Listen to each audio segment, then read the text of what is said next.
Let us talk about student t-test today. This test was developed by Gosset in 1998, and on his nickname it is known as student's t-test. This test is basically a test of significance. It helps us to determine whether two different data are significantly different or not. There are two types of student t-test.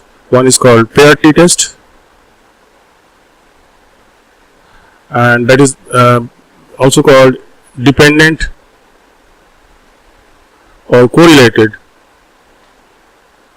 t-test, and another is called unpaired t-test, that is independent t-test. So as the name suggests, this independent t-test is about two different groups. There are two groups in fact. Group 1, say group A, and group B. There are two groups of students, two groups of plants, two groups of animals, among which you are comparing the different types of data, like maybe it may be body weight, it may be height of the plant, it may be yield of a particular crop. So whether the difference between these two groups is significantly different or the same. So a number of observations are made, and say suppose you are comparing the body weight of fishes between two ponds, you are getting results like 50 gram, 70 gram, 60 gram, 65 gram, 55 gram, 58 grams. So these are the difference between them. These two is significant enough or it is nominal. This can be calculated by unpaired t-test. The paired t-test is about a single group. The group is one. There is a single group of students, people, plants, whatever, and the group is being, the time of taking the data is different. You have taken a before data, I mean at the zero level. Probably you are taking the, suppose you are taking the weight of some children that are malnutrited, and you have got suppose 20 children and you have taken the weight of them. After giving them a particular nutritional supplement, for example, you are again weighing the kids, and you get a different data, a little increase in the body mass. So whether this increase in body mass is significant enough and it has occurred because of the nutritional supplement or not can be decided, can be tested by these paired t-tests. The formula for them rather is this. It is difference of the mean of two groups divided by the standard error of difference of mean. So the t-value is same for both of them, but the standard error of difference in case of paired t-test is equal to square of the standard error mean of the first data plus the square of the standard error mean of the second data, not the group. This is before and this is after, minus 2 into correlation into standard error mean of first data into standard error mean of the second data. So this is the standard error of difference of mean for the paired t-test. For unpaired t-test, this is SED is equal to standard deviation, combined standard deviation of the two groups divided square root of, multiplied by square root of 1 by n1 plus 1 by n2. So n1 and n2 are the number of observations for the two groups. So this is how the t-value for the t-test is calculated. Then this t-value, the t-value that is obtained is compared with the t-distribution table, where the degree of freedom for paired t-test is number of observation, number of individuals in the group. Say if it is 20, the degree of freedom will be 20 minus 1, that is 19. Degree of freedom for unpaired group will be the addition of the two, n1 plus n2 minus 2. This will be the degree of freedom. Here it is n minus 1. So this is the difference. If there are two groups with 10 individuals each, so the degree of freedom will be 10 plus 10 minus 2 equal to 18. And you have to see the distribution table at particular degree of freedom and at particular say 0.05 probability level, what is the value given there. The table, if the table value is greater than your value, calculated value, then your null hypothesis is accepted. And if the table value is less than your obtained value, then your null hypothesis is rejected. The null hypothesis usually says that the difference between these two values, whether it is paired or unpaired, is not so significant. The alternate hypothesis is the data is significant. So this is how student t-test is calculated. Thanks for watching. Let us first see the paired t-test. The paired t-test, see here there is an example of a group of students, group of 10 students, and they were taken an exam, and the marks are like this. In the before a particular training session, the marks are like this, and after a training session of maybe 6 months, the score is like this. So whether the increase or decrease of the scores and the difference in the mean is significant or insignificant, that can be assessed by a paired t-test. The formula for both the t-tests is basically t is equal to difference of mean of the two groups or two data of a single group divided by standard error of difference between the mean. This is also this question is also used for paired unpaired t-test also, but the difference between the pair and the unpaired is this value. In case of paired t-test, this SED is equal to square root of the long term, that is SEX, standard error mean of x1, that is this one, first data, whole square, or you may keep this bracket away, only the first bracket is here, plus SEX2 whole square minus 2 into correlation value into SEX1 into SEX2. So this is the value for standard error.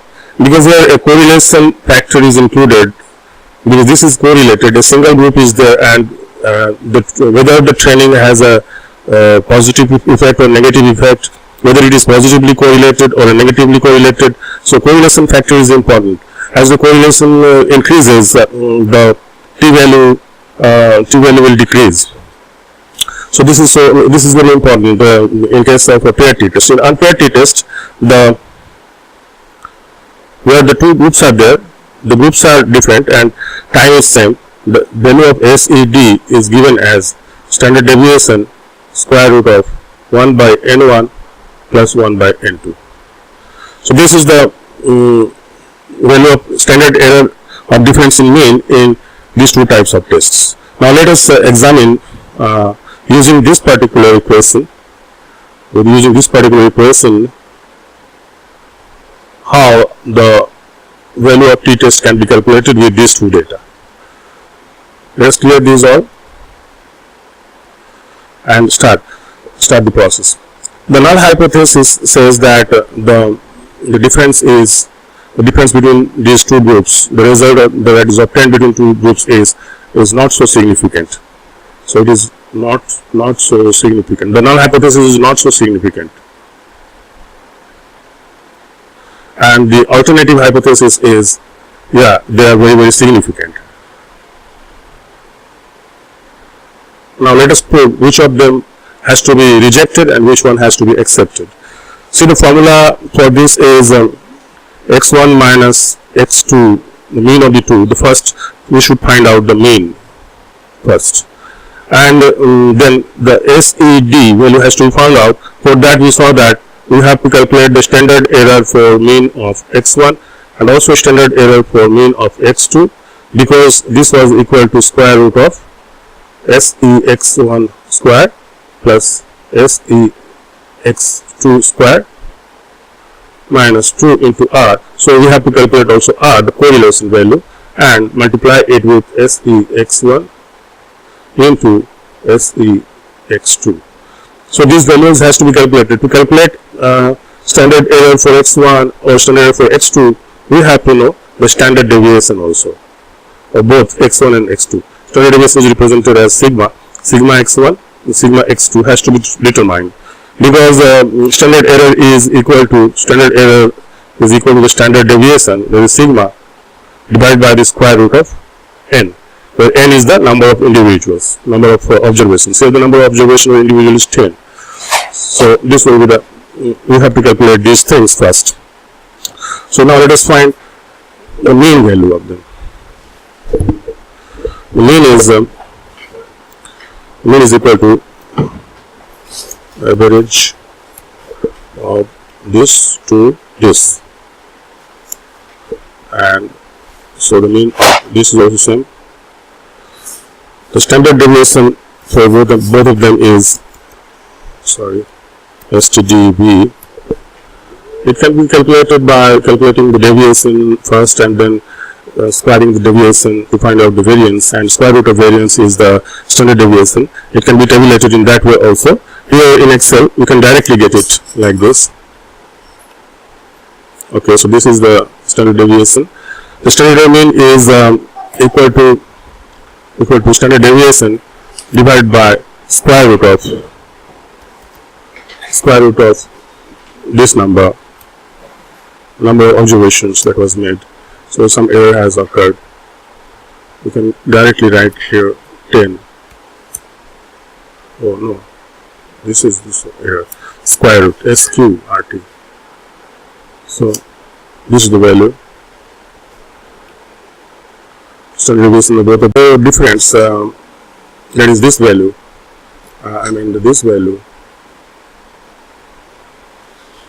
We have to find out this value by calculating this one. So we can separately square them.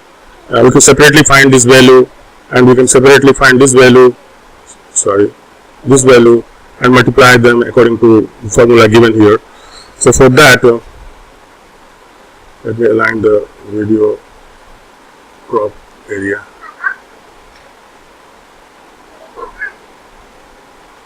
Like this. So over here, so correlation value has been calculated. Now putting these values, standard error of difference of mean. Let me calculate first this into this value here or here. The square of the first one is like this. This given 2 gives the square of this, and again this value, this symbol, and square of that. This is the same. Multiplication of that, no, not multiplication, addition. So the sum of them, sum of this and this is this value. Okay. Again, sum of only these two values is for this one. This purpose of calculation of this particular amount. So let us sum them up. In this, let me do this in this particular cell. Sum of this to this. So this is the thing. Now let us calculate the standard error deviation value now. Between the mean. So this is, let me first calculate this factor first, and then we will square root it up. Okay. So equal to this one minus 2 into R, no, equal to, say, let me do it again, this value minus 2 into this value bracket this value. Something is wrong. This one was there, minus 2 into R into this one. Yeah, this is the value of SED. So the t value is, let me make it square of this, SQRT, square root of this one will give me this value. So after calculating this value, that is the summation of the squares of standard error means of these two data. Now let us find the product of them, that is equal to the standard error mean of x1 into the standard error mean for x2, and the mean that was calculated earlier was wrong, so I have deleted it. Earlier it was deducted, the standard deviations were detected wrongly because the selection of cells were wrong. So actually it is this is the mean minus this is the second mean, so it is minus 5.2 is the value. Now let us calculate the correlation. Now correlation is equal to the first array of data comma the second array of data. So this is the correlation value. It can also be calculated by a normal mathematical method that I will show you after a while how it can be done. So you have now this summation of the squares of the mean, you have the product of the means, and you have also the correlation. So we can now calculate this standard error of difference of means, that is SED value. So let us now first calculate without the square root. So this is the product of the this is the summation of the squares of the mean minus 2 into correlation data into the product of the means. So this gives you the value. Let us square root it. So find out the value of square root of this same. So it is 2.02100009. Now we have got the numerator as well as the denominator. This is the numerator and this is the denominator. So just by dividing the numerator by denominator, we will get the t value. This divided by this. So we got this value. Okay. So this is the value of t. You can omit the negative sign because that is not important here.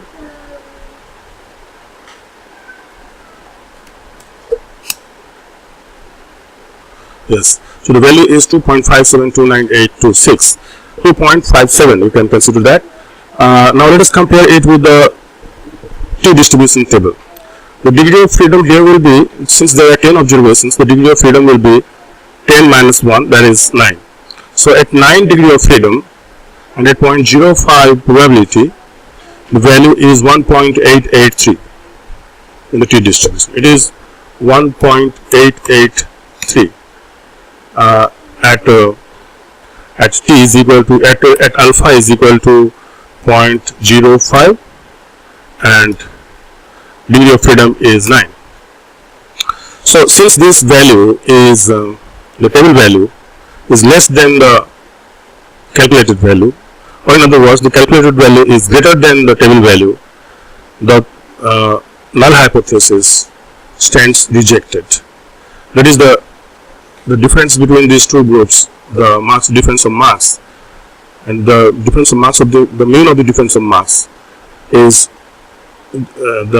significant, because the null hypothesis says it is not significant. Null hypothesis stands rejected here. The alternative hypothesis is accepted, which says that these two values are highly significant. This is how the pair t-test helps us to distinguish between two data and to find out the significance level of that. Thanks for watching.